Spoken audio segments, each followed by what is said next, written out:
You're listening to the Assembly Call IU podcast and postgame show, the place where Indiana fans across the globe hang out online after every IU basketball game. Join us for our live broadcasts on Thursday nights and immediately following every IU game at our website, assemblycall.com. That's assemblycall.com. This week's edition of Banner Monday is coming right up. Before we get to that, a quick word about tickets from our sponsor, SeatGeek. As you know, getting tickets online can be far too complicated. There are hundreds of sites and varying levels of reliability for each of them, so it's hard to know who to trust. But that is why SeatGeek is the way to go. SeatGeek pulls millions of tickets into one place so that you can easily find the seats that you want for a price you're willing to pay. There is nothing quite like being there in person, and SeatGeek will get you closer to the action for a great value. Just imagine what the atmospheres at Simon Skjodt Assembly Hall are going to be like this season. You want to be there. This is a special year with a special roster. You're going to want to get to Simon Skjodt Assembly Hall, see this team play live, and SeatGeek is the way to go when you want to do that. You know, SeatGeek is actually designed to make the ticket buying experience easier than it's ever been. And they do that by searching multiple ticket sites and grading every ticket based on value. So they help you immediately identify the best seats that fit your budget, and every purchase is fully guaranteed, so you can shop for tickets on SeatGeek with confidence. That's why I have the SeatGeek app on my phone, and I use it for sporting events, for concerts, really for any type of live event. SeatGeek is the first place that I look for tickets. Best of all, Assembly Call listeners get $20 off of your first SeatGeek purchase. So just download the SeatGeek app, enter the promo code ASSEMBLY today, and you'll get $20 off your first SeatGeek purchase. That's promo code ASSEMBLY. SeatGeek. Life's an event. We have the tickets. And now here's this week's edition of Banner Monday.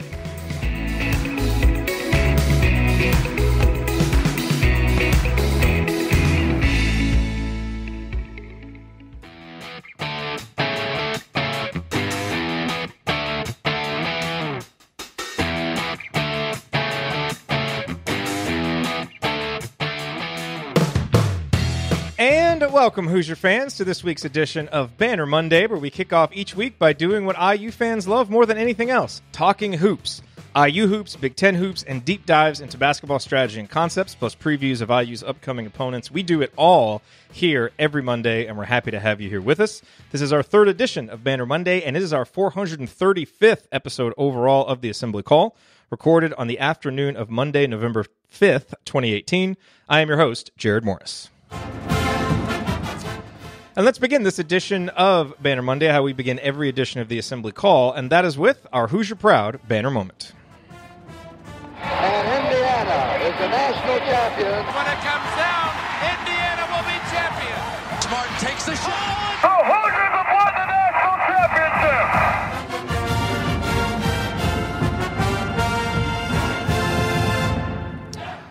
This week's banner moment occurred way back last week when it was announced that Jerome Hunter had become the third IU player to earn the gold practice jersey. Not only did he have to beat out Juwan and Romeo to win the coveted jersey, he had to outproduce players like Justin Smith, Zach McRoberts, Robert Finney, and others who probably would have been atop most fans' prediction lists for the first non-Juwan Romeo player to get it. So why does this matter? Why am I talking about it a week later? Because it's yet another hint at the immense potential that Jerome Hunter has. You know, one of the big question marks for Indiana this season is whether Jerome will be able to tap into that potential in a consistent and meaningful way as a freshman. And the fact that he's having weeks of practice this outstanding so early in his freshman season, when most young players are still learning how to practice, let alone excelling in practice, is a great early sign for Indiana's depth. Okay, now let me introduce my esteemed co-host for our Monday Mailbag. He's a columnist for The Big Lead, a co-host of The Hangover, and a man who is never short on opinions. I pretty much have an opinion on everything. He is Ryan Phillips. Ryan, any opening rants before we pop open the mailbag and start answering some questions? No, I just want to reiterate how, and we've been saying this for weeks now, but how excited we are that the season is actually underway, and tomorrow night we get our first look at this team in a regular season game. Obviously, we got the exhibition. We heard notes about the secret scrimmage, which was really just a closed-door scrimmage. I don't get why they're calling it a secret scrimmage. Is it a secret if everybody knows about it? That's my just how excited we are, and we're excited to see this team play. And I think that some people were asking me this week, with watching the line changes of IU guys going in and out of that exhibition, and then to realize that you got three guys who are out in Race Thompson, Devontae Green, and Jerome Hunter, all guys I think most people feel like will play this year. How are they going to fit these guys in and all that stuff? How are the rotations going to work? And a lot of people pulling their hair out trying to figure this out. And what I would say and reiterate, and I guess this is my big overarching point for today, off the top, is this is going to take a while to figure out.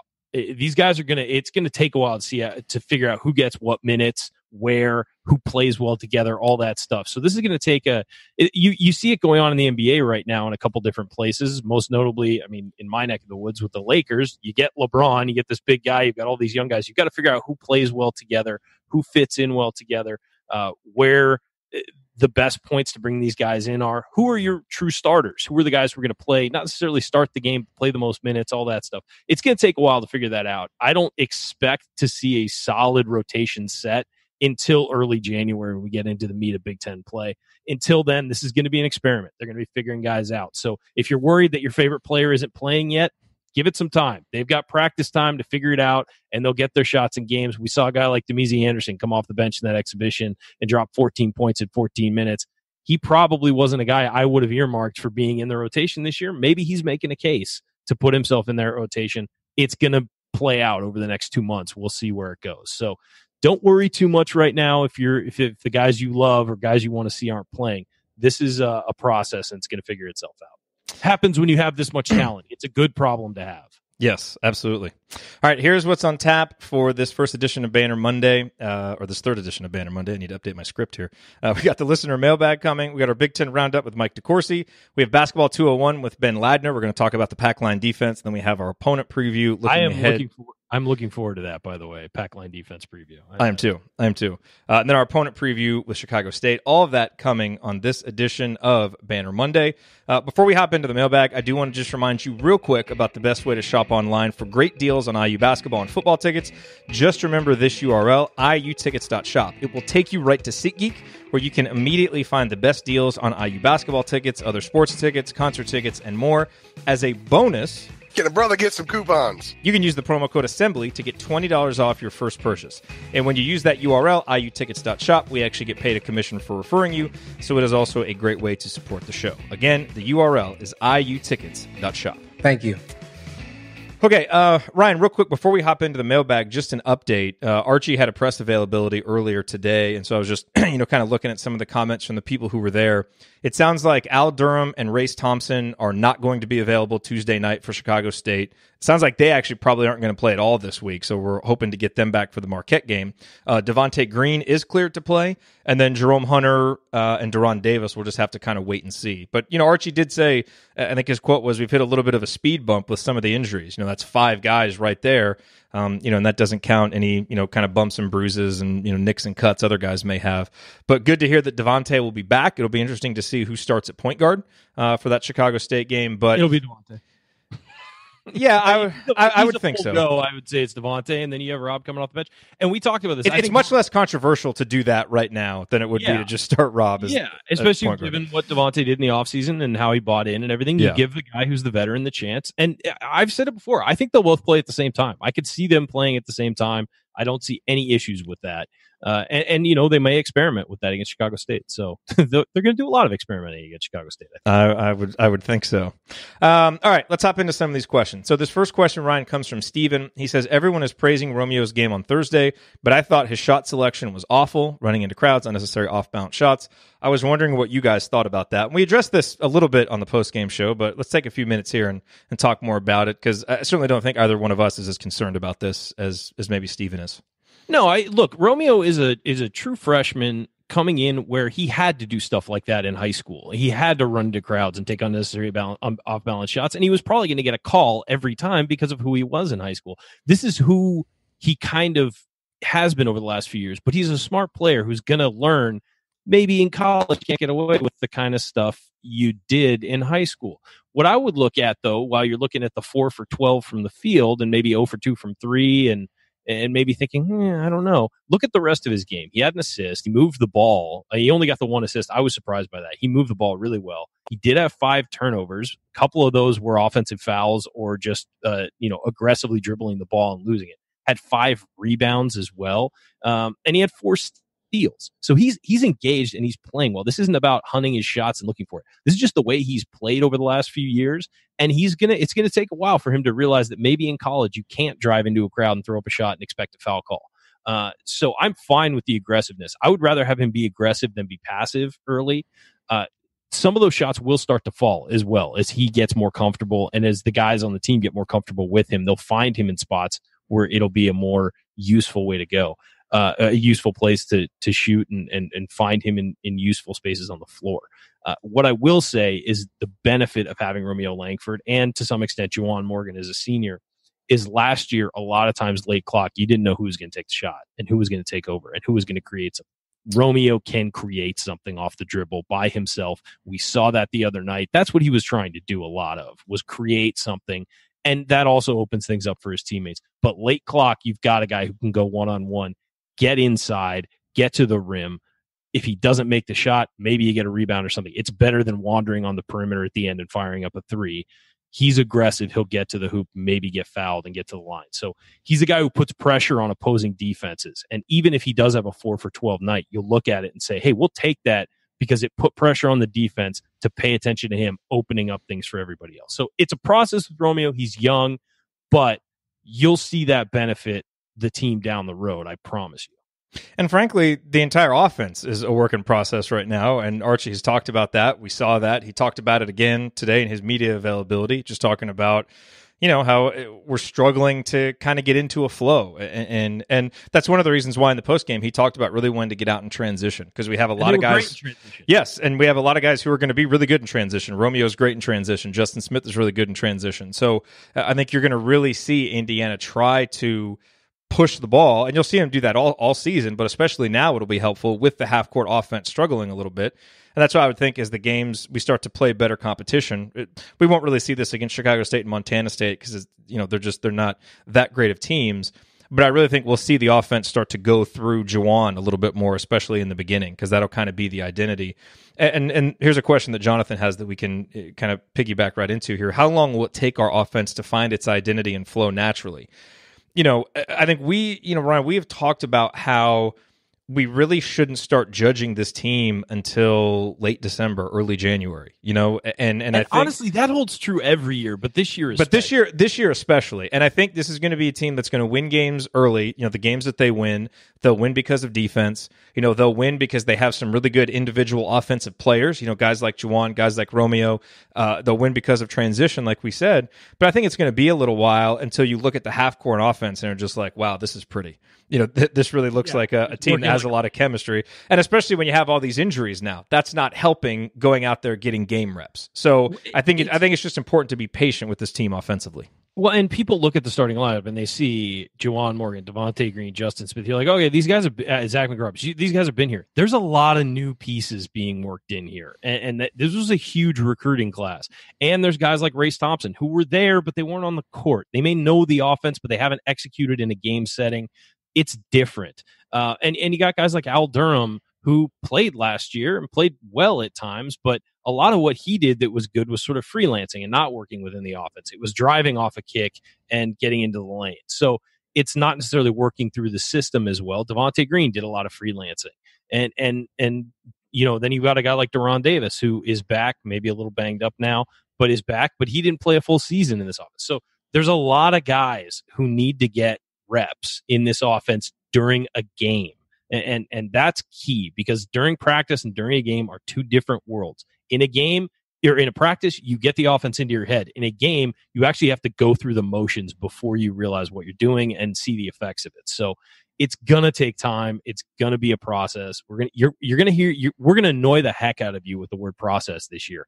But that's what it takes time, and it's about developing that chemistry, as you said, and about also developing, the ability to execute on the court during a game. All right, from JD, how do you as analysts decide what you should be looking for in a game like Chicago State where the opponent projects to be so poor? What stats, traits against bad teams translate best to better competition? So here's what I would say. It is a great question. And what I would say is you look for habits, right? In games like this, you look for things that are habits. So I would like to see the turnovers be kept down because keeping turnovers down is a habit. I would like to see us rebound consistently on the defensive end because that is a habit. I'm not that worried about whatever we shoot. Obviously, you'd like to see the team shoot great because that would be more evidence that this is a better shooting team. But I would rather see us take good shots because shot selection is a habit over just making the shots. So those are the types of things to me. These early games, you're looking to build identity, you're looking to build habits. And so, defense. I think defense is a habit, and I think Chicago State is not a good offensive team. If we don't hold them to 0.8, 0.7 points per possession, or maybe far lower than that, I would be concerned about that. That's a number. So those things and numbers that are really dictated by habits, not necessarily the bounce of a ball, on one particular night, that's what I look for in games like this. Yeah, for me, it's going to be less tangible statistical stuff. It's how do these guys work together? Do they, off a dribble, does a guy know where another guy's going to be? Is there chemistry developing? Do you see two-man games developing? Like Romeo and Juwan on the same side of the floor in the offense, maybe Romeo on the wing, Juwan in the post. Do they work a two-man game automatically? Like, is that instinctive? Are guys cutting hard? Do they look engaged? Does the ball move? Those are all big things for me because when you're playing an opponent like this, you tend to go into it thinking, okay, we're going to win. It's just how we're going to win. And a lot of times guys in, say, the second half, as we saw during the exhibition, kind of get wild and think, ooh, I got an opportunity to go down and get a sweet dunk. Or, you get ahead of yourselves when it's like, okay, dial it back. Let's make sure the ball goes in the hoop as opposed to worrying about, are you going to reverse it or are you going to throw it down from the front? It's just a matter of can they stay, and this is such coach speak and I hate it, but can they stay within themselves and kind of figure out how to do all the right things first and then worry about doing the fun things? And it's that's certainly what I'll be looking for. Again, also chemistry defensively. When you're playing a team that's not that great, do you jump into passing lanes too much to try and get steals and be flashy? Or are you doing the right thing, closing out to your guy, making sure he misses that three so you can get the rebound and that way get out in transition? It's just about playing smarter instead of playing to just destroy a team. And really that's what these games are useful for. And definitely, certainly working through some stuff in the half court. I bet Archie at some point, if they're up big, will pull the chains back and say, hey, look, let's slow down.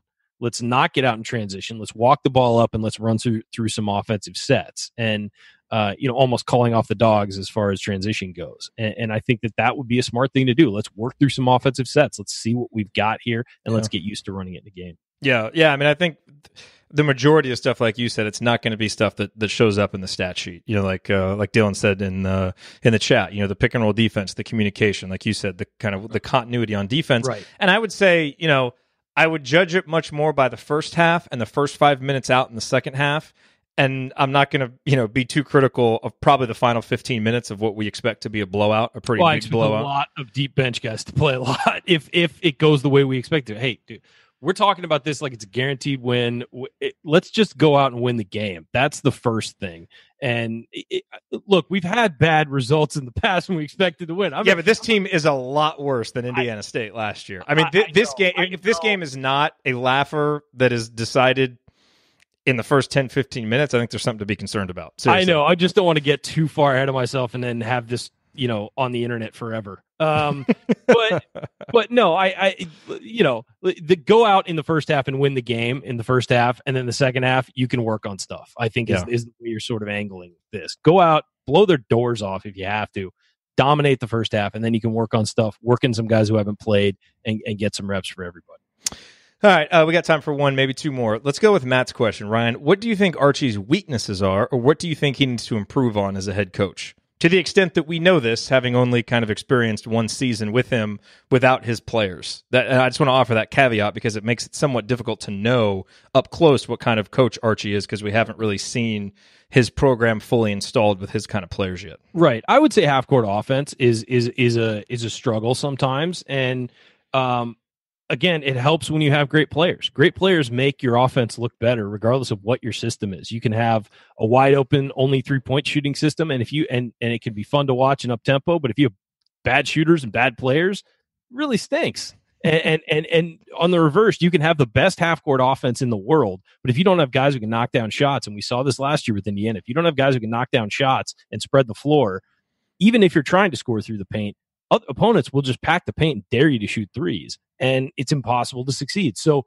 you need to have, excuse me, talent is the biggest advantage you have. So he's gone out and he's recruited well. Now it's about getting those guys to buy into the system, and it seems like they are. I mean, guys seem really excited to play here. So we will know more about this year in 5 to 10 games than we knew all season last year, because I feel like if there's a balance on the roster where there wasn't last year. So when you have shooters and you have guys who can play inside, no matter who you are or what system you run, it changes the game for you, makes things much more effective because you can spread the floor, open up the inside, and then you can attack from the inside as well. So that's that balance, that inside-out balance is what they really need. But I would say if you're looking at his career, I would say half-court offense has been an issue, but now he's got talent to run whatever the heck he wants to run. So it'll be interesting to see how that figures this year and how that changes. Okay, one last question, Jared. To that I generally agree with that. I mean, I like I said, I still feel like it's a little bit too early to know, but I think it would be on the offensive side of the ball. I think, look, we've only seen him one season, and it was the worst three-point shooting team in school history, and that was in large part because of the shooters on the roster. I thought we got a lot of good looks. We just missed them. But I think that was the thing. The offense created good looks. They just I think that's maybe my one question long-term about Archie is, as basketball goes more and more to being driven by the three-point line, does he value the three-point line in the same way that it seems like you need to value it moving forward? And I feel like he's a smart enough coach. He'll adjust and do what he needs to do. But that's just kind of one of my questions that I'm going to kind of be watching moving forward. I can't necessarily judge it one way or the other. That's one of the things that I really want to see as we move forward with him. Yeah, I'm with you. I think that he is smart enough to adjust. I think he's a guy who pays attention to analytics and pays attention to all these advanced statistical things that are happening. And that's good for the future of the program, because you've got to notice, I mean, the Warriors, I love everyone gives credit to the Warriors for this, but I mean, really the credit should first of all go to Mike D'Antoni in when he was with the Phoenix Suns for realizing this. But one shot is worth 3 points, another shot is worth 2 points. Hey, I had a T-shirt that said that when I was in high school. Yeah. So, I mean, I played basketball in the wrong era.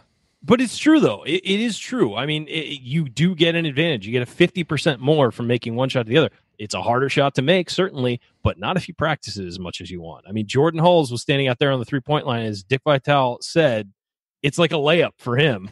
And Yep. It's true. If he was open, it was like a layup. So there is an advantage there. And the statistics all say you're better off shooting threes than twos.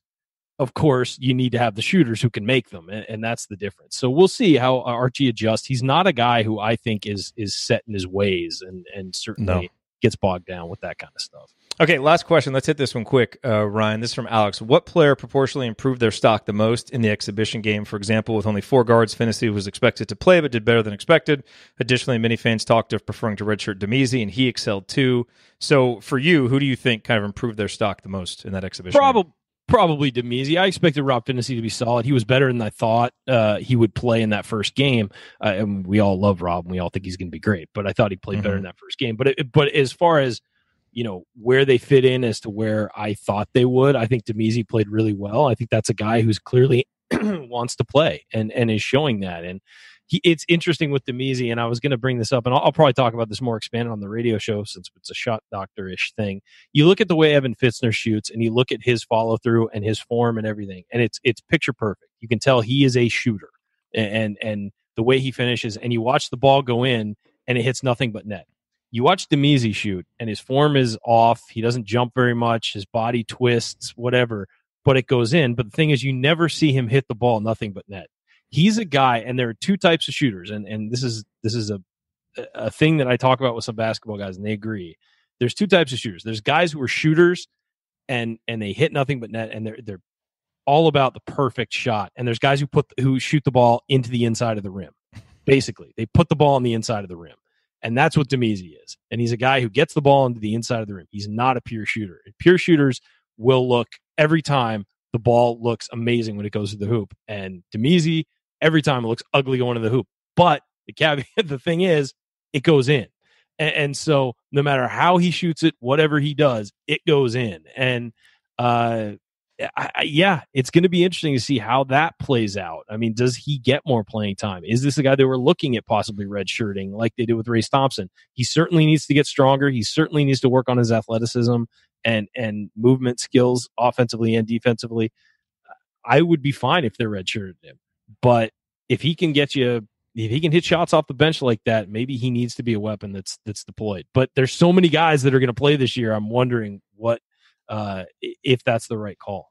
Tough coming off the worst shooting team in history to a redshirt guy that just came out and made 4 out of 7. You don't have to say from the beginning, like, this guy is definitely redshirt. You don't have to say, don't play him. And then at the end of the season say, yeah, it's a redshirt. Yeah. But you can also sort of lay it out to him as like, hey, we're going to redshirt you, but if we need you in emergency, we're going to waste that year of eligibility. That's just the way it works. Yeah. So, I mean, I remember last year when Deron Davis went down, there was talk about pulling the red shirt off Race Thompson. They stuck with it, which I thought was the right move. But, maybe this is something where you kind of have him in your back pocket all year and decide what to do. Yeah. Okay, coming up on the Assembly Call, it is time for our Big Ten Roundup with Mike DeCourcy from BTN and the Sporting News. This week we have 6 burning questions about Big Ten hoops that we're going to pose to Mike. Stick with us to hear how he answers here on the Assembly Call.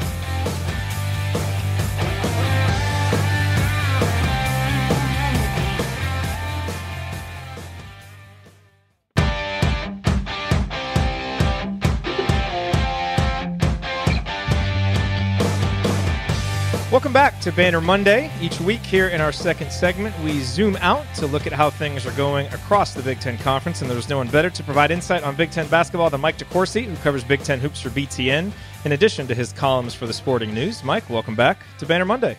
I'm looking forward to doing this all year, Jared, especially once you and I can talk about actual games. Won't that be a treat? Yes. That's coming. It will. Yes, it will. We had an exhibition game, but finally coming this week, we have real games, which I'm very excited about. And you and I have kind of organized kind of a set of topics that we want to go through each week once the season starts. We'll obviously look back at Indiana's recent games and then talk about the Big Ten as well. But with one more week before we really get some games that we can analyze, I opened it up to some folks in our private community to see what they were interested to get your opinion on. And so we got, I thought, some really interesting questions. So I want to hit these with you. We'll go one by one. I'm going to start with, this is a question that I had written a while ago. So this one comes from me, but it's here at the top of the list. So we'll just start with that one. And it's about the other freshmen in the conference. So besides Romeo Langford, who is just, the huge odds-on favorite to be Big Ten Freshman of the Year, which other freshmen in the conference are going to have the biggest roles and be counted on the most by their teams this year? Well, I'd start at Maryland with Jalen Smith, who led their team in scoring in their exhibition game. They need that kind of pop on the wings. You lose the players that they lost from a year ago. Justin Jackson, who obviously didn't play a whole lot, but he was in your program and they were counting on him. And Kevin Herter, who's is also a pro now. And so you need some guys to come in on the wings and do some things. I thought Daryl Morsell showed a little bit of promise a year ago and just didn't quite get all the way there. And some of that was opportunity, and some of that was just being a freshman. But Justin Smith might be the most talented player, or certainly their most talented perimeter player in their program. And Jalen, you mean? Excuse me, Jalen Smith. Yeah, excuse me, Jalen Smith. There, I got confused there for a second with the. But Jalen Smith is maybe the most talented player in Maryland's program. So I think he's got a chance to do some special things. Michigan did not lose a lot, but they have an opening in their starting lineup. In the exhibition, it was Ignas Brazdeikis, and I liked him a lot when I saw him during the recruiting process. I thought that he had a chance to be very good. He's so physically tough, really skilled, can do a lot of different things with the basketball. Obviously not the same player as Mo Wagner. He's not 6'11", but they need punch. I mean, they're a defensive team first, and they need guys who can put the ball in the bucket, and I think he's one of the guys who might be able to do that. And then at Minnesota, you've got Daniel Oturu, and you're talking about a team that a year ago was all banged up and thought, okay, if we can get through this year with no injuries, boy, we'll be fine. And then what do you know, Eric Curry, first thing out before they even get to an exhibition game, he gets hurt. And that pushes Otoru into the spotlight that much faster. And he handled it well in the exhibition game. Again, you're playing against Division II players, so it's not the same thing. But not everybody goes out and gets a double-double in the exhibition game. Lots of guys don't. And, they're playing against Division II players too. Yeah. We had Brendan Quinn on Podcast on the Brink this offseason, who covers Michigan State and Michigan for The Athletic. And he said I don't remember who it was, but he was talking to someone kind of close to Michigan's program. And their comparison for Ignas Brazdeikis was a cross between Calbert Chaney and Brian Cardinal. And I was like, that's quite a comparison to make on an Indiana basketball podcast. We're going to have to see him play before we're going to allow that one.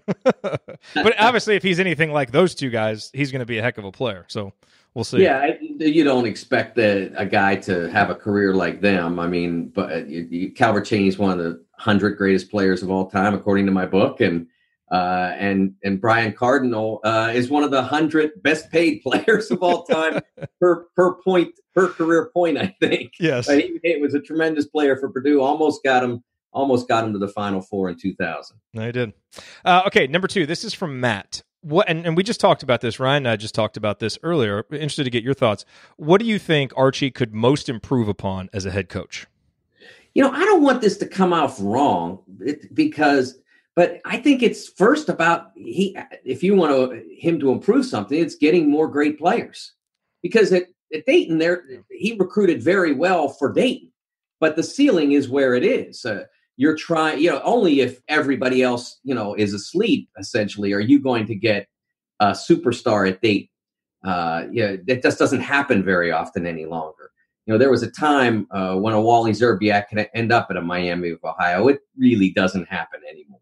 So I think from that standpoint, and then of course he got Romeo here, but in order for him to continue to succeed and continue to elevate the program, and I think every Indiana fan would agree with this, you just need to continue to get more Romeos or more guys who are close to that level.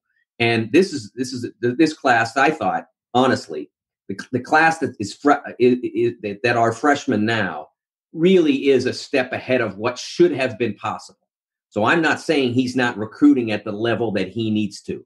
I mean, the 2018 entering class is really probably 2 levels ahead of what they should have been able to do, or what an ordinary circumstance might be able to accomplish. The 2 things different here: 1, Arch is terrific and he's got a terrific staff, and 2, Indiana is Indiana, and you can get a Robert Finney you can turn his head in your first year on the job, because you're Indiana and he's in Indiana, and there's a natural draw there. So I wouldn't say that what he accomplished with the 18 class is ridiculous, but it's what you want and what you expect. And in order for him to continue and for Indiana to continue to grow in the direction that they want, that has to continue to become routine. And actually, you might even want to step it up another couple of levels. You might want to have 2-3 guys that are in the top 40 level in some of the classes.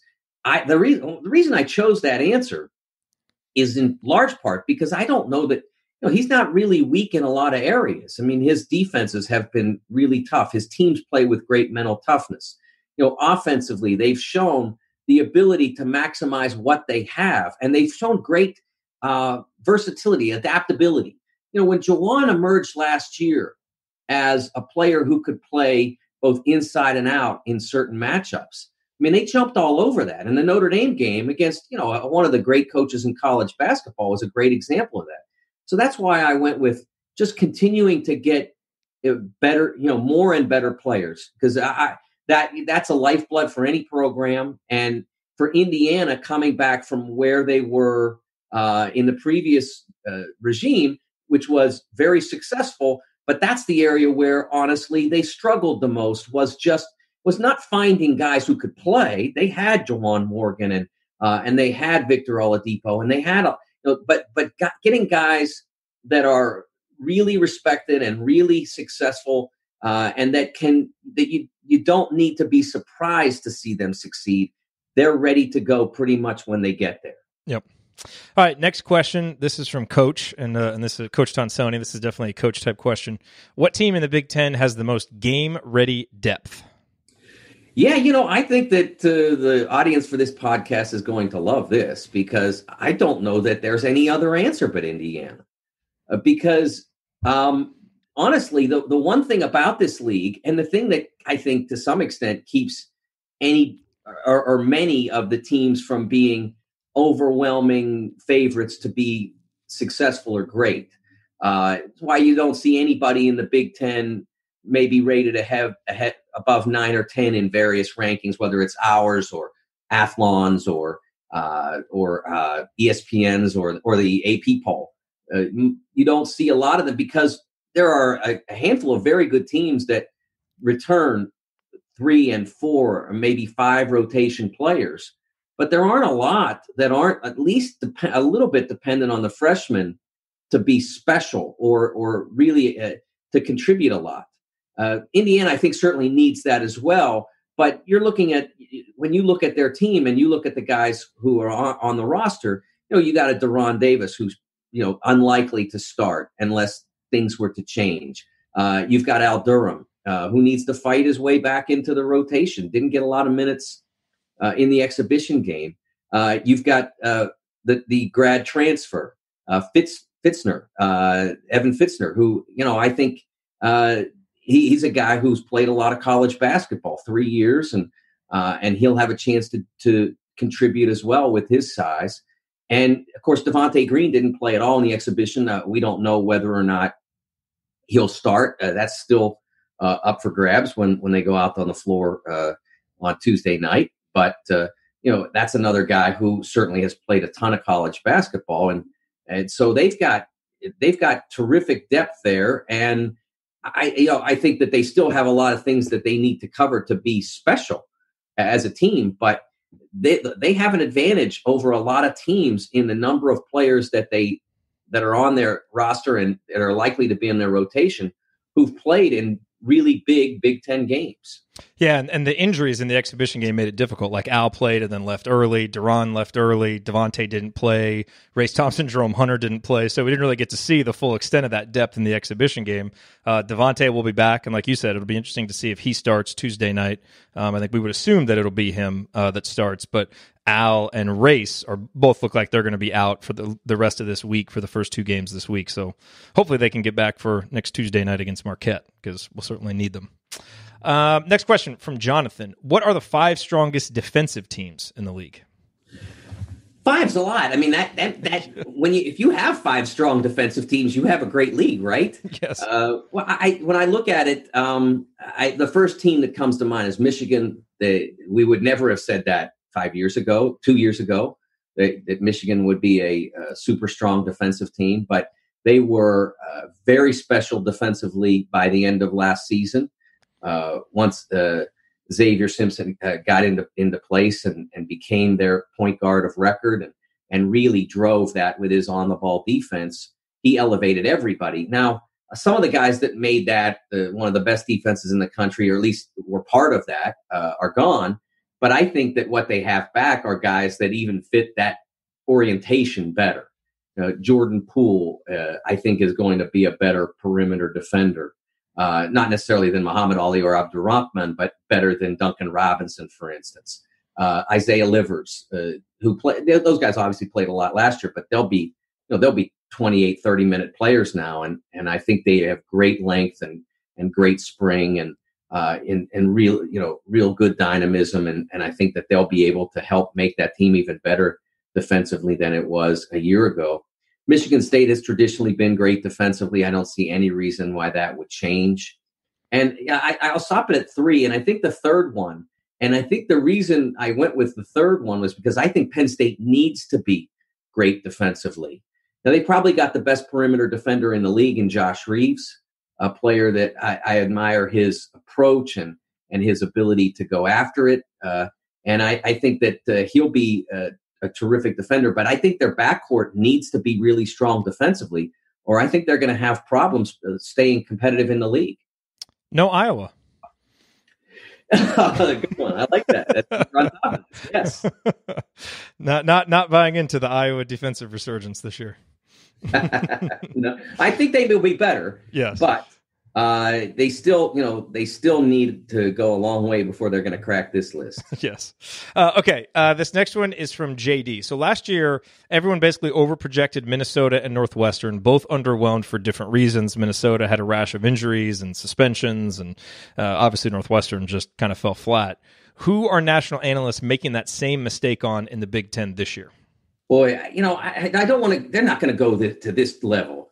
But the one that I keep having questions about, and the one I'm really curious about, is Purdue. And not because people think they're going to be good. I think they're going to be good. But I see them crop up in various top 25s, and that'd be great. Matt's a great coach, and they've got some very fine players. But that's all right. To lose what they lost, and to not overwhelm you with new recruits, and so I think that says a lot for what people think of Matt and what they think of the program. But I still think that for them to be top 25, that's going to be that's more than I expect. Are people overrating Matt Harms?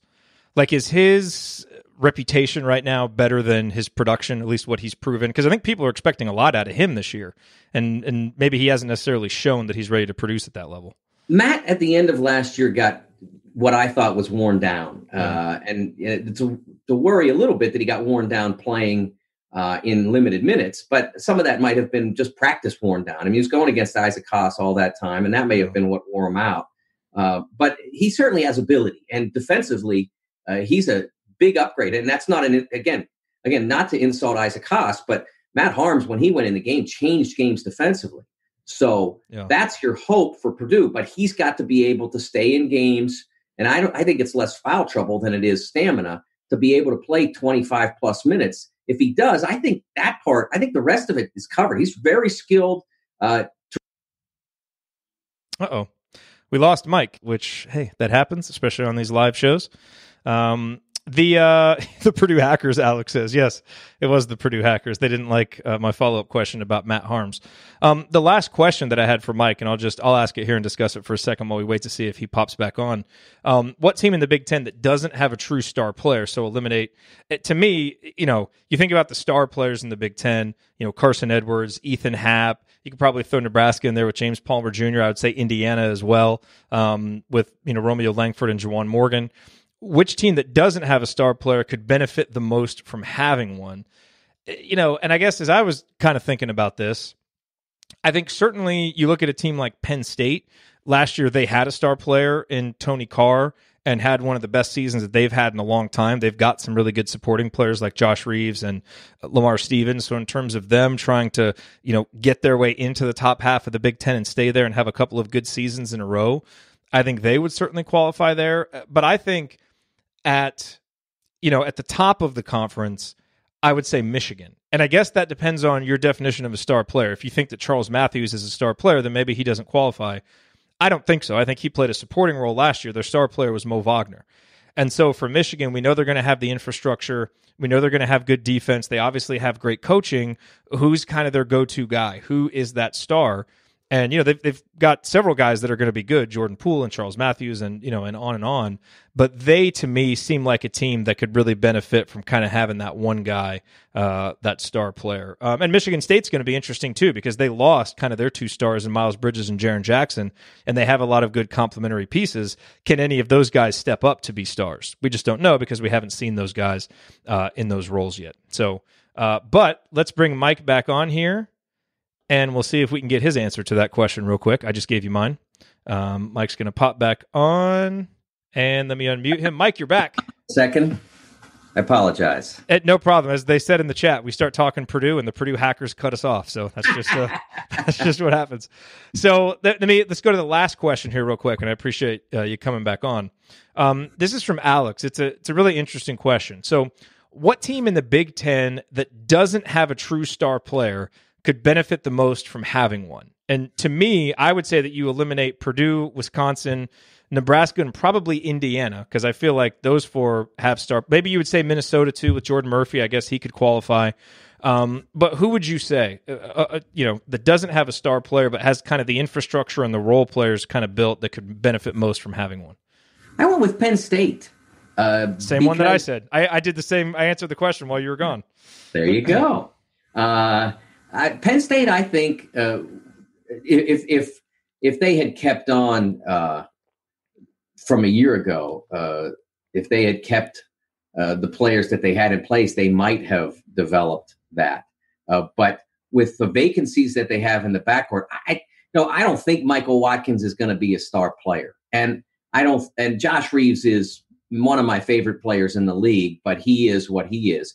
I suppose Lamar Stevens could develop into this, especially if he started to make more deep shots. But I think he could be a guy that could carry a team.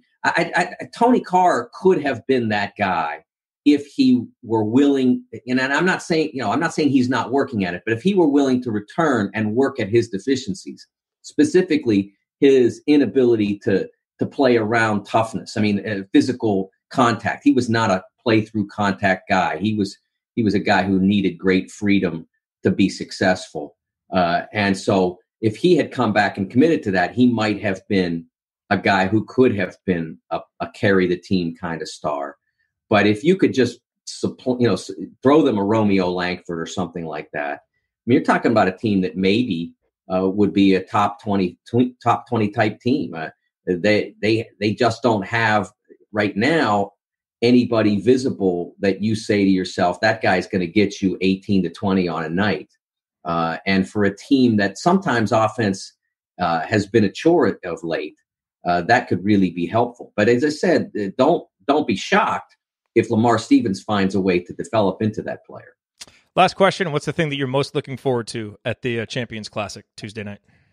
Wow. I think the thing that I'm really most looking forward to is seeing Zion Williamson in a college uniform and what that looks like and what that develops into. I don't know if I've told this story before, but a year ago, I know I've told it before. I don't know if I told it to you. A year ago or a year and a half ago, I was in South Carolina for the Peach Jam, and I took the Friday at the end of the Friday morning sessions at the Peach Jam. I got in my car and I drove to Spartanburg, South Carolina, where Adidas was holding their tournament, specifically because Zion Williamson was from Spartanburg, South Carolina. And they had a great facility there, so it wasn't like everybody had to cram into a little high school gym or anything. It was a fabulous basketball facility. And I get there, and because I'm arriving late, like 3 o'clock or 2 o'clock or whatever on Friday, they don't have any more rosters. So all I have is a schedule, and I know which team he plays for. And so I say, okay, well, they're playing in 10 minutes. So I go over to the court where he's playing, and I start to watch the game. And I say, so I don't know which one he is, honestly. And I'm looking out on the floor, and I see 5 guys in his uniform, and I'm like, well, it can't be that guy, because I have seen Zion Williamson dunk on tape, and nobody who's that big could do the things I've seen on tape. But it was him. That's how crazy athletic he is. He is the biggest, most powerful athlete, run, jump, above the rim guy that I've ever seen. I mean, he should not physically be able to do the things that he can do. So that doesn't necessarily mean he's going to be a great college basketball player. I think it does. I think he will. Yeah. But I'm just fascinated to see what he looks like as a college player, how Duke uses him, where they play him, how he uses his strength without, obviously you can get in foul trouble pretty quickly in college basketball. So all that sort of plays in, and I'm fascinated to see how it plays out.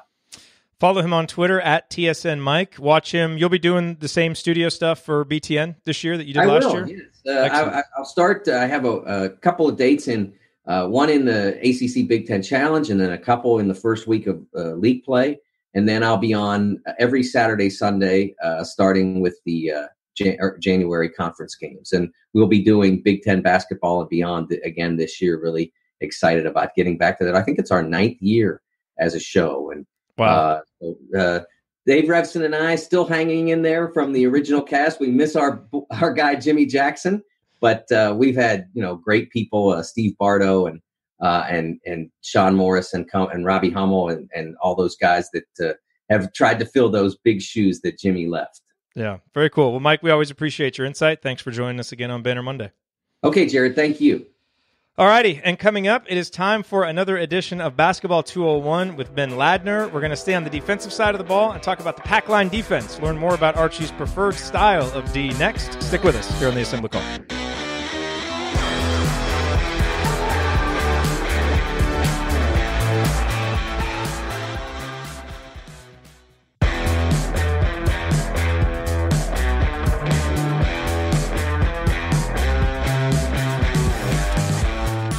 Welcome back to Banner Monday here at the Assembly Call. We don't just want to make you a smarter IU basketball fan, we want to make you a smarter basketball fan, period. And that is the purpose of these Basketball 201 segments.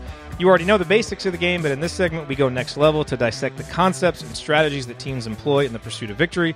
Pay attention to these segments and you'll have a deeper understanding of what's going on out there on the court while you're watching IU play.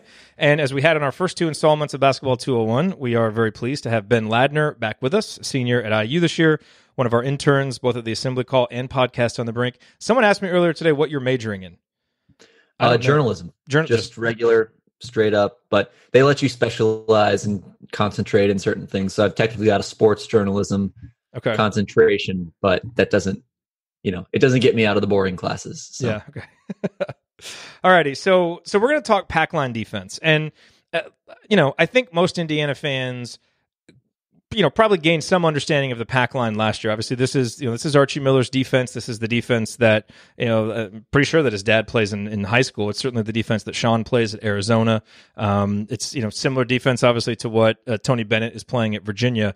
And so we've clearly seen many teams across the country have a lot of success with this defense. And so let's just use this segment to give an overview, go over some of the basic concepts and tenets of the Packline, and then I know that you have a couple of videos that we want to go over. How would you describe the overall philosophy of the Packline and what you're trying to do when you're playing a Packline defense? Yeah, so the Packline is mostly, it's first and foremost, it's about putting pressure on the ball. Whoever is guarding the ball needs to be up in his man, applying pressure, and guarding his yard, so to speak.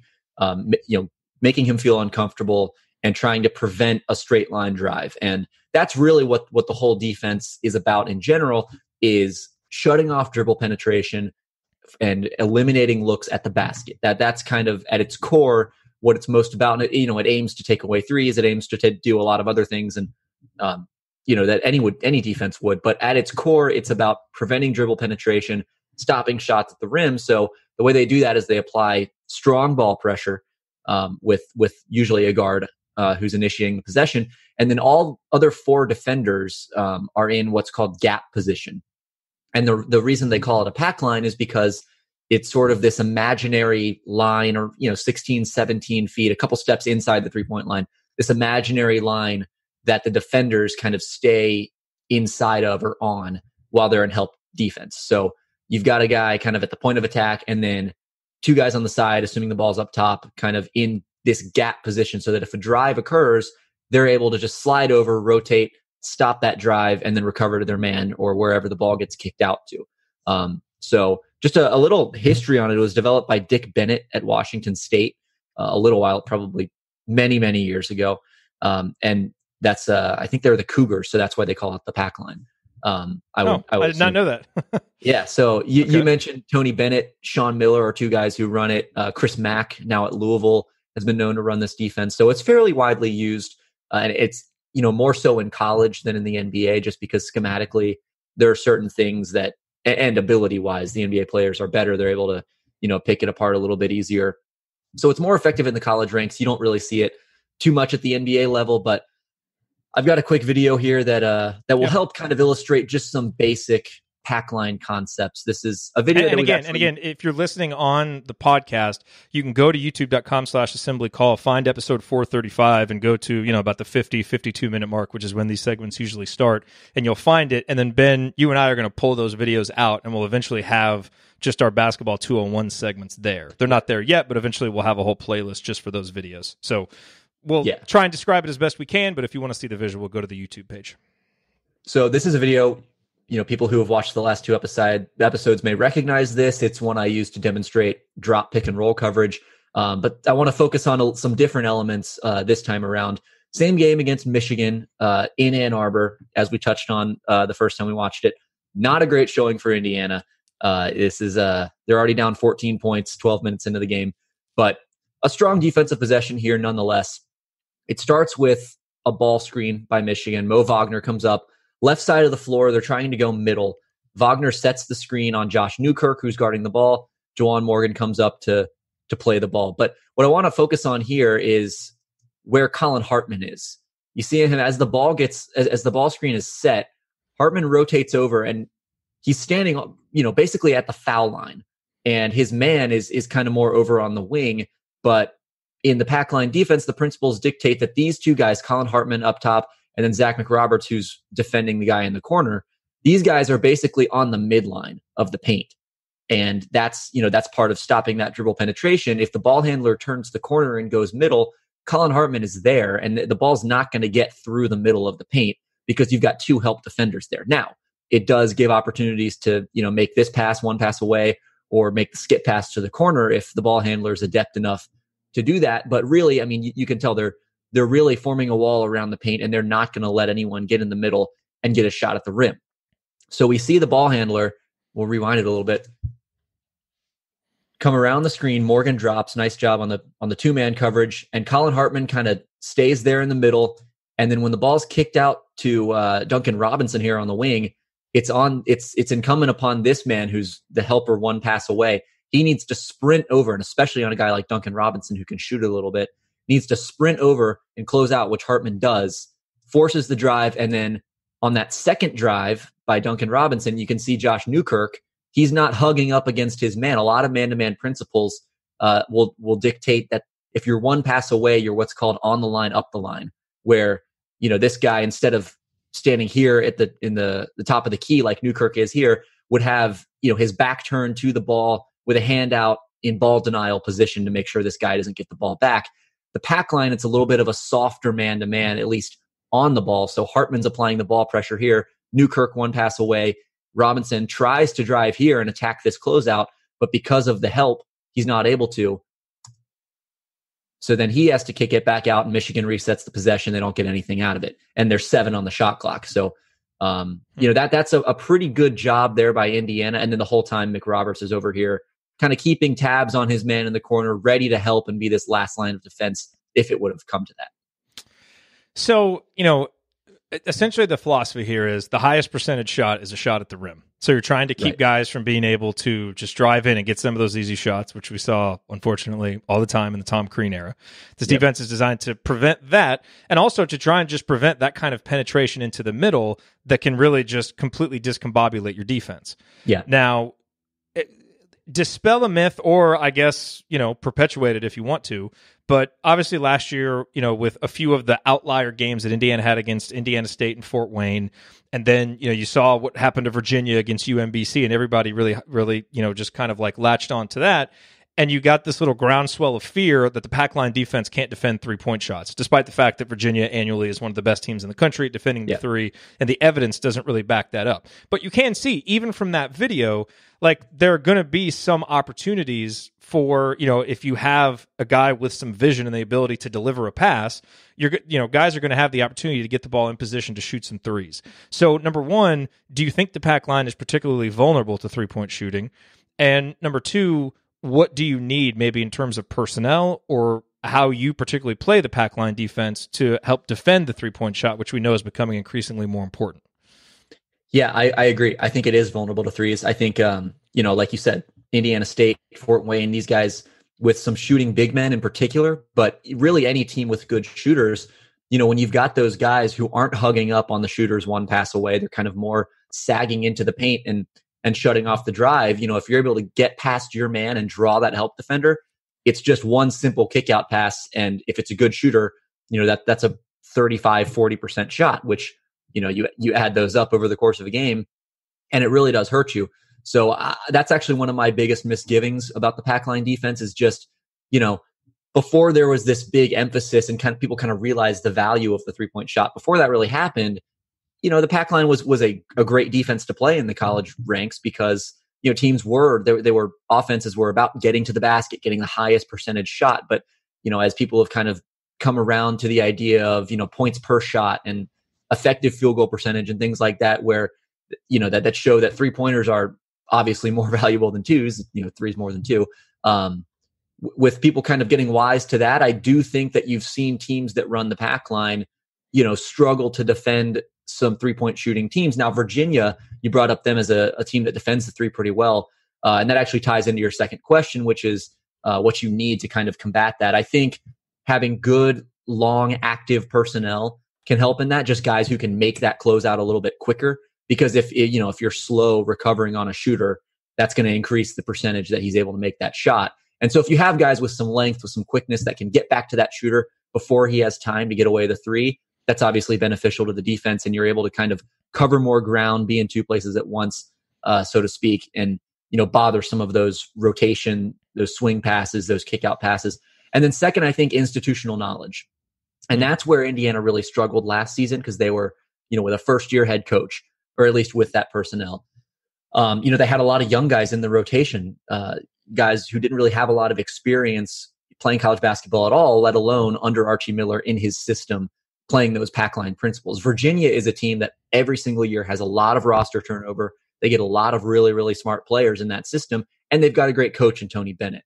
And so you see a little bit more translation and a little bit more effectiveness from them, just because it's almost like the San Antonio Spurs in the NBA, where they're able to just plug guys into that system and make it work because everyone on the team knows it so well. They communicate really well.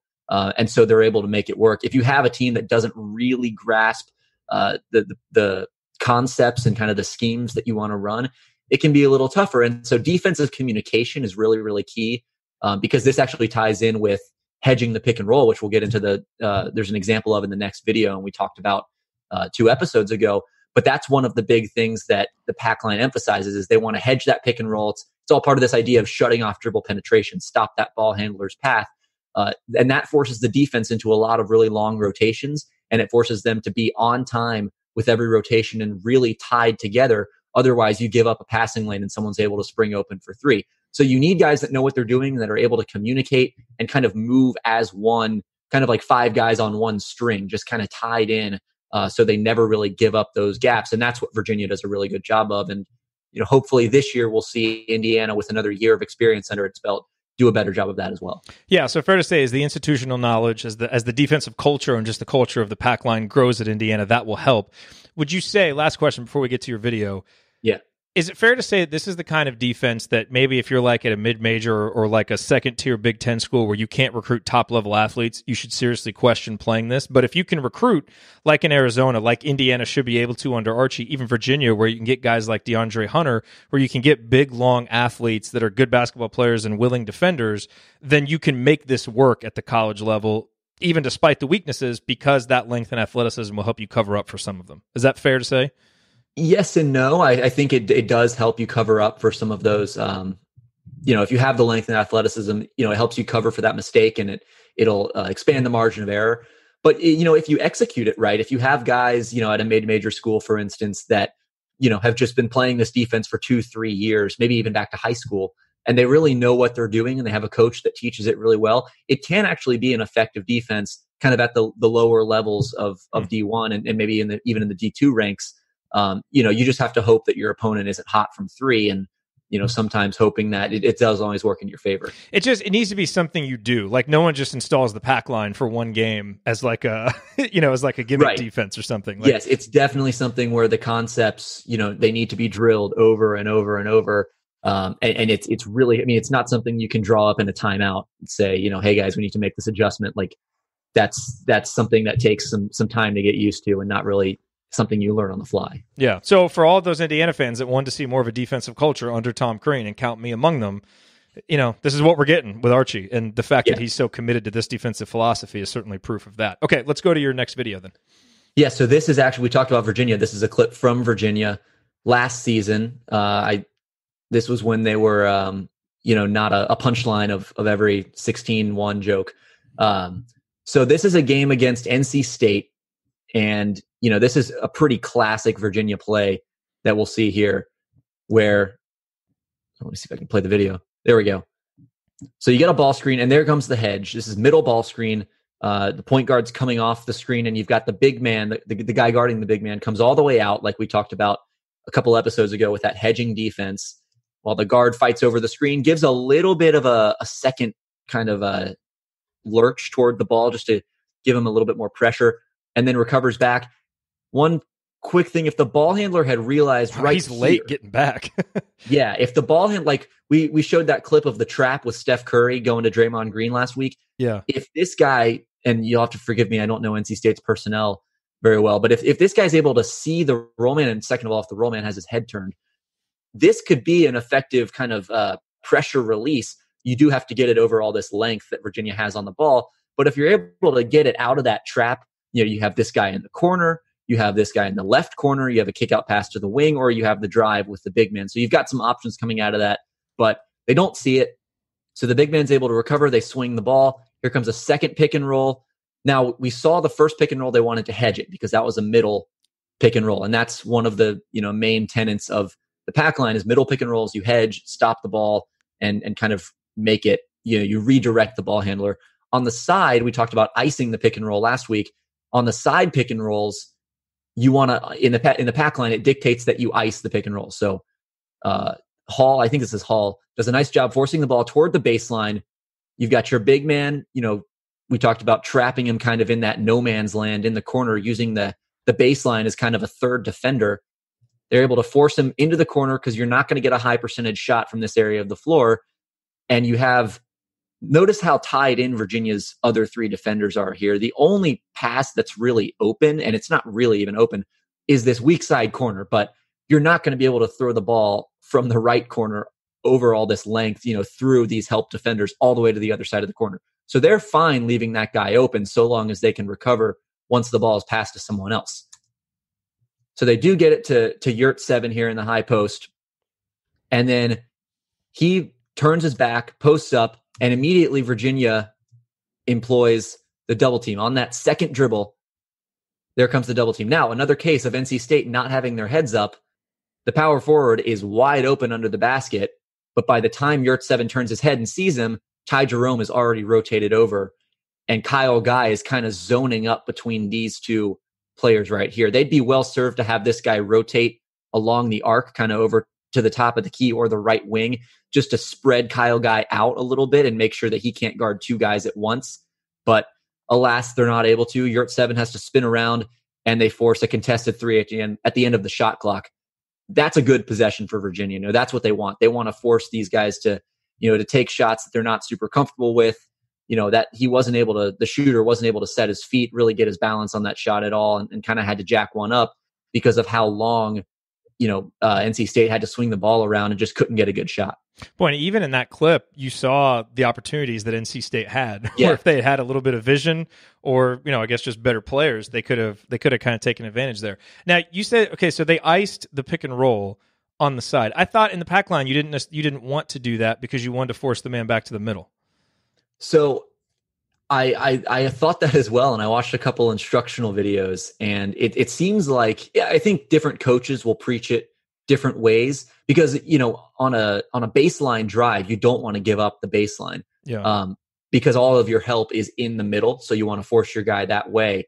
But some coaches will tell you that if the ball's on the side and you've got him going that direction, you can ice it. And personally, I prefer icing as a method of guarding the pick and roll. So you'll see it run different ways, I think. And if anyone in the comments has any insight as to why certain coaches might do one over the other, I would certainly love to know as well.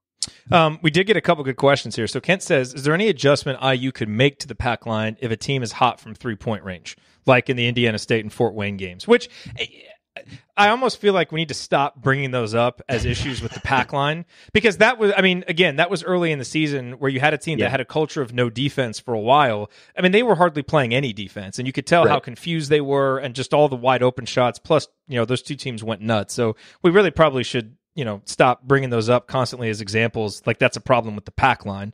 But say like Virginia in the NCAA tournament game where UMBC just went nuts on them, what kind of adjustments can you make when teams just get red hot like that?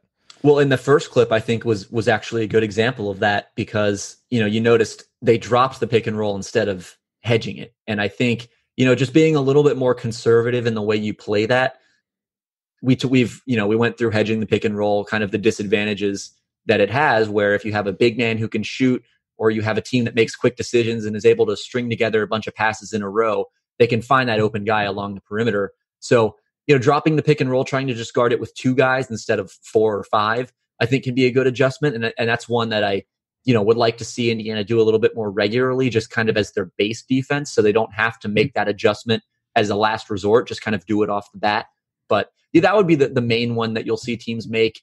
In general, I think teams that play the pack line as their main defense and kind of use those principles, you're not going to see them do many things differently as far as, help scheme. Like those guys they're not going to all of a sudden start pressuring the ball one pass away. They're not going to come out of their kind of pack line positions. Those are kind of the principles that they're going to stick to regardless of how they guard ball screens or how they guard the post or whatnot. And that's another thing, is that the pack line, a lot of pack line teams will double team the post.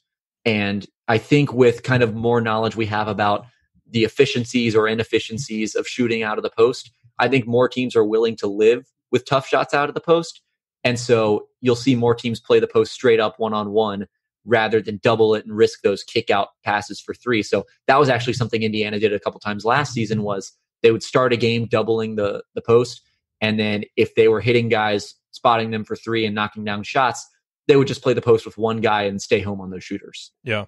And just to, one more comment on the Virginia game, their bigger problem was offense. They had their offensive pace was so slow and they had no chance to come back in that game. So, that was another game where their opponent was just on fire. Right. Right. And, no matter what defense you're playing, sometimes opposing teams are going to go on fire. This is a good question, too, from John. Does the difference in 3-point line distance between college and NBA play into the use of the pack line? Because obviously the NBA, you're further out. You've got more ground to cover to get to shooters. Yeah, I think so. And I think you're seeing some teams kind of take that to an even greater extreme. Guys like, Ryan Anderson on the Eric Gordon, guys on the Rockets, who will stand 2 or 3 feet behind the 3-point line, and they make it harder for their defenders to help off of the ball. And certainly there is, help defense in the NBA. Guys need to slide over, cut off dribble penetration. You don't want to just seed lanes to the basket. But yeah, no, I do think that's part of it. I also just think, you think about most primary ball handlers in the NBA are able to make that skip pass to the opposite corner, or if they're sitting at the top of the key, to either corner. And so part of the pack line is you have those corner defenders kind of sucked in closer to the lane. And if you do that in the NBA, it's just a longer closeout, and the passers are so much better that they're able to generate shots from that distance a little bit more effectively. Whereas most college point guards, like, they're not going to be able to throw a pass over the top and hit a guy right in the shooting pocket in the opposite corner. It's just not something that most guys have in their skill set. And so you're able to get away with a little bit more in college. The margin of error on defense is a little bit greater. Whereas in the NBA, the talent is so great that players are just going to make you pay for mistakes like that. Do you have any more videos? That's all I got. Okay, so let's end with this question then. As we look toward more defensive growth this year, and we saw a lot of defensive growth last year. I mean, Indiana started out poorly, but you look at Bart Torvik's site. I mean, they finished the season over the last month or two as one of the top 10 defenses in the country according to adjusted defensive efficiency. What are some things that you're going to look at early in the season that will be indicators that this team is really ready to take the next step from a defensive standpoint in the pack line? I think rim protection is a big one, because, the way the pack line operates, it's all about not letting opponents get easy shots at the rim. And so, Indiana doesn't really have that traditional defensive anchor, like a guy who's just going to stand around the basket and super athletic, block a ton of shots and just deter every shot at the rim. A guy like Isaiah Wilkins, like Virginia had last year. Juwan Morgan is kind of an approximation of that guy, but he doesn't have quite the size. He doesn't have, maybe the defensive discipline that Wilkins had, because he was an elite defender.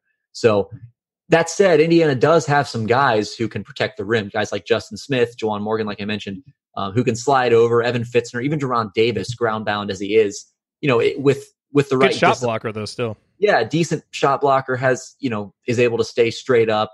Sometimes, other times he kind of gets baited into fouling, but yeah.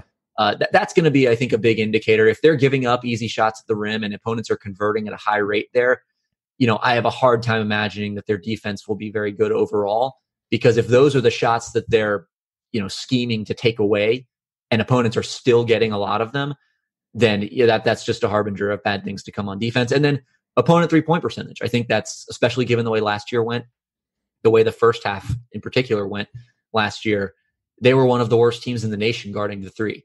And so if they're able to take those looks away, both the volume and the percentage of opponent threes are going to be two things that I'll be looking for. Because look, like the more that teams shoot threes and the more teams realize the math works in your favor if you shoot more threes, it's just going to keep becoming more and more popular, even in the college game. And, I wonder how much you can get away with playing a defense that, invites catch and shoot threes the way the Packline does. I wonder how viable that will be going forward. It's possible to do, but I do think you need, those athletes, those long guys who can recover and play the system really, really well. So, Indiana's margin of error in that sense is a little bit smaller, I think. And I think every team has a smaller margin of error by the year, just as teams start shooting more and more threes. So I'll be interested to see both of those figures. And hopefully on the offensive end, we make a few more this year than we did last year. That'll help offset for any threes that we give up. Ben, your Twitter account is Ben Ladner _, right? B Ladner _. B Ladner _. So follow him, B Ladner _. Is there any place else people should be following you to read your stuff? Not even necessarily on IU, but yeah, I mean, I write at the step back inside the hall, assembly call. But I put all that stuff on Twitter, so that's probably the best place to get it all at once. Okay, and you'll probably be writing a few of our post game emails. Yep. Typically Andy and I have written those, but you and Seth, this year you guys are going to write some of those. So be on the lookout for more of that, and we'll keep doing these basketball 201 segments because I'm enjoying them and learning a lot, and everybody seems to like them. So me too. Yeah, and this was actually a topic that I was not super well versed in going into the episode, so I actually learned a lot just doing the research and looking at the film of all this stuff. So it was pretty fascinating to learn some of these concepts myself. Very cool, man. Well, thank you for the effort, and thanks for being here again, and we'll talk to you on another edition next week. All right, see you then. Okay, coming up, our last segment. It is time for our opponent preview. Indiana faces Chicago State on Tuesday night. Josh Wilson from the Chat Mob and from the Inside Out podcast is here to teach us a little bit about them. Stick with us here on the Assembly Call.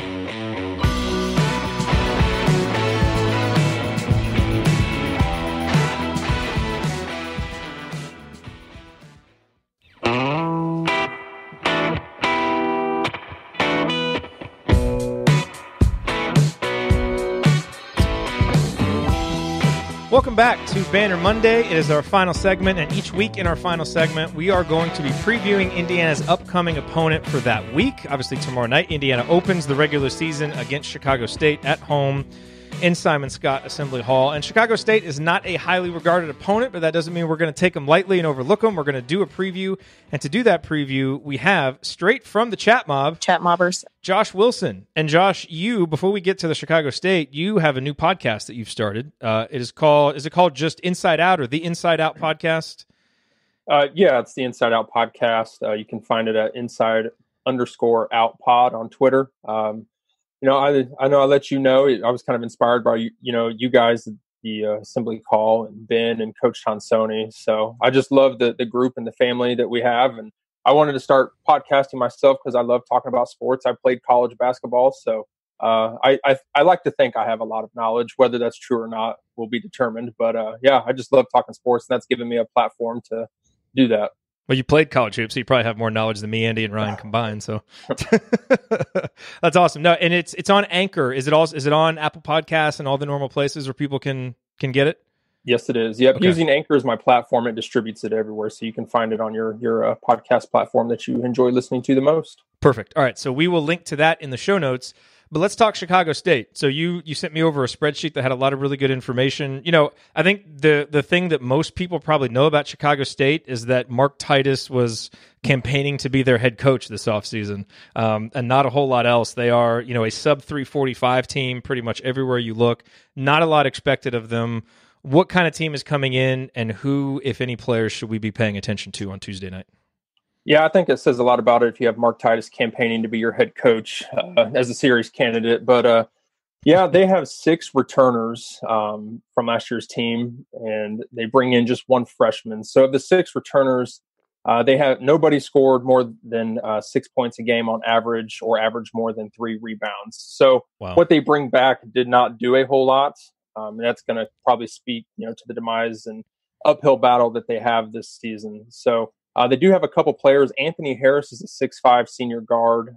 He did score 20 against Cal State Bakersfield last year. And then Cameron Bowles is a 6'7" forward. He's a sophomore. He scored 20 against Rio Grande. So it was kind of hard to find a lot of stats that were meaningful on the Cougars, but they do have 3 returners that scored anywhere from 4.7 to 5.8 points on average. 2 sophomores and Anthony Harris, a senior guard. So with the 6 coming back, they bring in 7 newcomers. And like I said, only one's a freshman. The others are sprinkled in between the sophomore, junior, and senior classes. So a lot of additions, a lot of mixed, in the class. You'd only have 1 underclassman. So it's going to be very interesting to see how they gel because, when you have such large turnover, and I think Indiana's, as fans have experienced that in the past, it can be problematic. And I think it's probably going to be some of the same this year. Hey, but if you're, a young program and you're bringing in all these new guys, what better place to work it all out for the first time than Simon Scott Assembly Hall for Romeo Langford's first season opener or only season opener? Absolutely. Yeah, great place, nice, comfortable environment for you. Yeah. So the transfers, any of those guys notable, like that were decent recruits or did anything at any other school or no?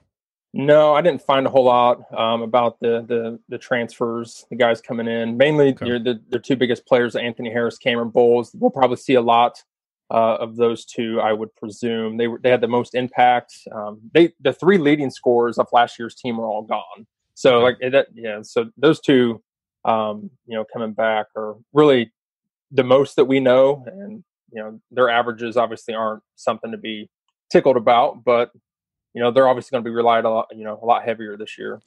So fair to say that Tuesday night is going to be much more about Indiana and what they're doing than we should worry at all about Chicago State.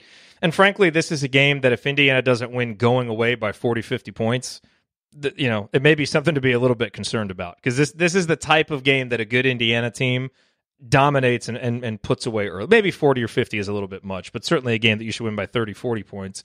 What are you going to be watching for in particular? Well, I think Coach Archie Miller said it best earlier today. It's going to be all about Indiana. It's going to be all about what they do. I will caution Hoosier fans, though, don't get too high, too low. I wouldn't be shocked if they win by 25-35. I'm expecting them to win probably closer to 40. This Chicago State team played 4 Big Ten teams last year.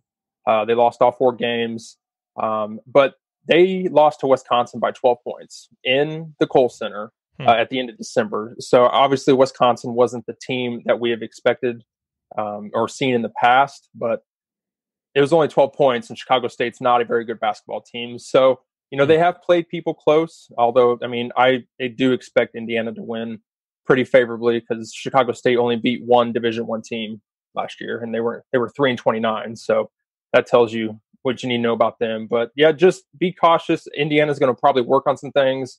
I've played in games like this where you're easily going to beat somebody, and it may be all about rotation. Coach Miller may try to see what he has, especially with Devontae Green back in the fold. I wouldn't be surprised to see Finney and Green on the floor at the same time.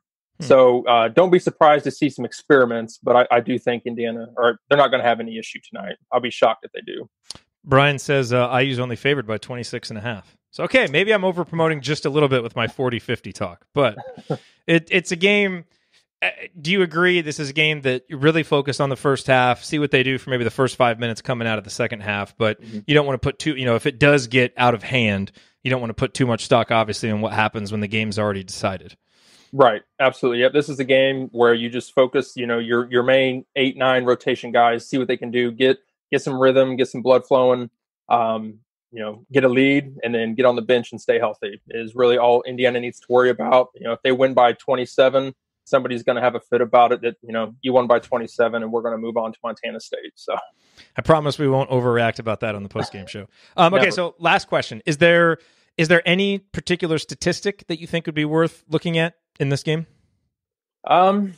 In this game, I scoured through all their stats.